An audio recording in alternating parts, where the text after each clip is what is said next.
Microdosing is the new trend, but where does it fit into the mushroom revolution?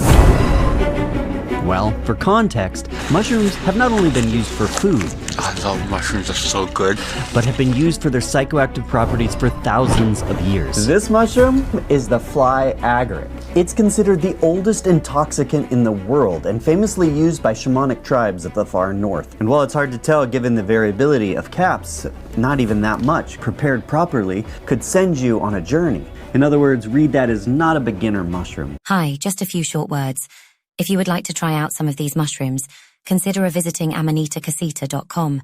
This mushroom is a psilocybin-containing mushroom. This is a psilocybe mushroom, otherwise known as a magic mushroom. It was known to be used in indigenous ceremonies in Mexico and likely all over the world. About this much of this mushroom is considered a heroic dose. That's 5 grams. That will essentially take you to a different reality for a few hours. Researchers at Johns Hopkins used an equivalent dose of the synthesized active ingredient in these mushrooms, psilocybin, and found that there was a decrease in depression and anxiety after a single session of psilocybin. That well-controlled study showed large, rapid, and enduring decreases in depression and anxiety after a single session with psilocybin. Studies like those and others across the world are highlighting a new use for psilocybin.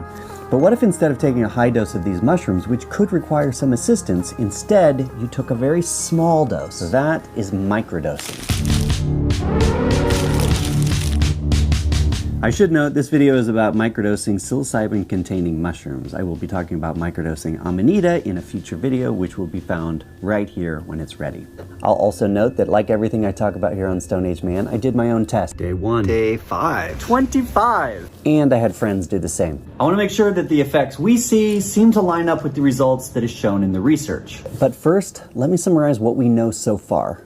Microdosing was first coined by this guy, Dr. James Fadiman, now known as the father of microdosing. Microdosing is about 5 to 10% of a regular dose taken intermittently for the intent of improving your life. Often people will take it 2 to 4 times a week, for a few weeks to several months. Because of regulations and legality, you can't necessarily bring people into the lab and give them a microdose. It's also a long, not very strong effect. So the data he acquired was from a survey study, essentially asking people to self-report what they were using it for, what they found benefits as, and then he found trends in what was being reported. And here is what he found. The quick list: anxiety, general, social, academic, party anxiety, Asperger's syndrome, depression, ice pick headaches, personal insights that are therapeutic, work-related insights, learning. A lot of people have used it for learning, and we have cases of learning languages more easily, advanced math more easily. That was actually from a Harvard group. More focused attention in class, and many cases improved grades. Menstrual periods, elimination of PMS symptoms, both physical and emotional. They don't eliminate all migraines, but it goes down 80 to 90% for the people it helped. For trauma, people report decreased triggering, less procrastination, better sex, or more libido. We're not sure whether it's more libido, whether it's more energy, or more closeness, better communication, etc. But people basically improved sexual relationships. Work in general, improved work, amount of work, discrimination in work, flow, quality, etc. Coming off of psychiatric medications that were deemed not helpful. And of course, the big question is, how can it have all of these positive effects? Well, they came up with a few ideas. First, it could be a placebo, which doesn't mean it's not nothing. It's really a way of stating that the body has a natural ability to heal if incentivized properly. Another option is that it could be systemic, much like, say, a vitamin. Now, you don't just take a vitamin and on the first day you notice a difference, like vitamin C or iron, for instance. But if taken over time, it helps the whole body function better. They also hypothesized that maybe it's having something to do with the mitochondria, which are the fuel source of your entire system, and they degrade over time. Maybe that has something to do with it. And a final explanation may have to do somehow with neuroplasticity, in other words, increasing the brain's ability to adapt and change to new situations. That seems to be an interesting explanation given that we know higher doses definitely increase neuroplasticity. Regardless of how it works though, people are using it to treat all of those ailments. And then in addition, there are unintended improvements that they found.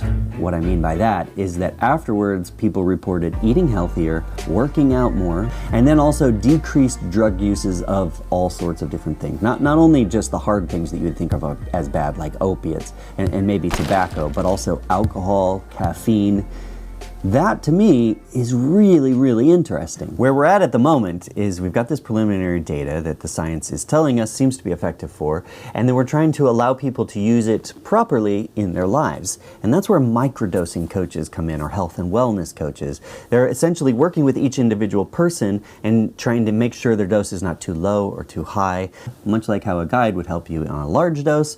And I got one on the phone recently and asked him what his thoughts were on the whole process. When you're experiencing the benefits with really like minimal to no effects, that's kind of what the sweet spot of where microdosing is. Think about like the most amazing day you've had. Just a normal average day where you just felt so damn good.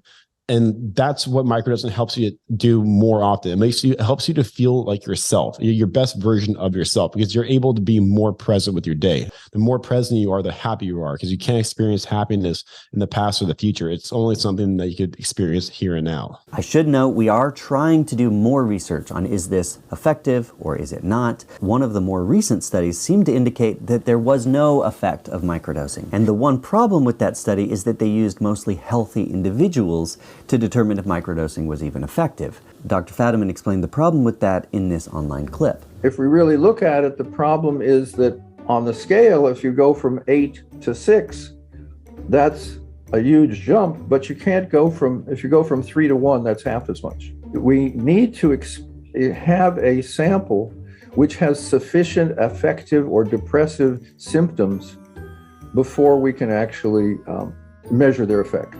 In other words, if you don't already have a problem, you're not going to see a lot of improvement. And that could be a big problem that we see in the literature and something that we have to address moving forward. I also took a trip to see Irene Dubin, who is a psychedelic psychotherapist who uses mushrooms in her work to help people heal, to ask her what her clients report on microdosing. My clients reported to me as well that the psilocybin helped them feeling better, just mood-wise.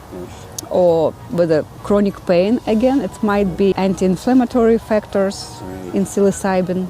The proper microdose doesn't gonna give you any sense in the body. It has to be sub-perceptional. But over time, 1 or 2 weeks later, you may start feeling better. Of course, Trad, who also runs the retreat, seems to indicate that maybe a macrodose really is the way to go. I recommend the macrodose. The microdose might numb it down for that day. And the beauty of psilocybin and a macrodose is to really get down and dig out that root, like what's rooting around in there. Let's dig it up, get a look at it, and let's see how we can fix it. I tend to agree with Trad. But I know that for a lot of people, setting aside the time to do a full journey is difficult, it's scary. But if you just had a small amount in powdered form and you could take in the morning and see how your body reacted to it, that would be easier for some people. So what did I find? Seems like a silly thing, but it's a huge thing. Found ways to organize that I haven't been able to for like over a year. I found it on days that I microdosed, I did feel better. I thought everything looked prettier, especially outside. It allowed me to do medial tasks a lot easier. So say I was out weeding in the yard. Things that would drive me crazy before because it just was time consuming. Basically anything that I do outside, which is a little bit monotonous, was quite enjoyable. And so there is a time and place for that, and I have a lot of those things I have to put into my life. I generally have it's not even an anxiety, it's just like an impatience trying to get all of these things done.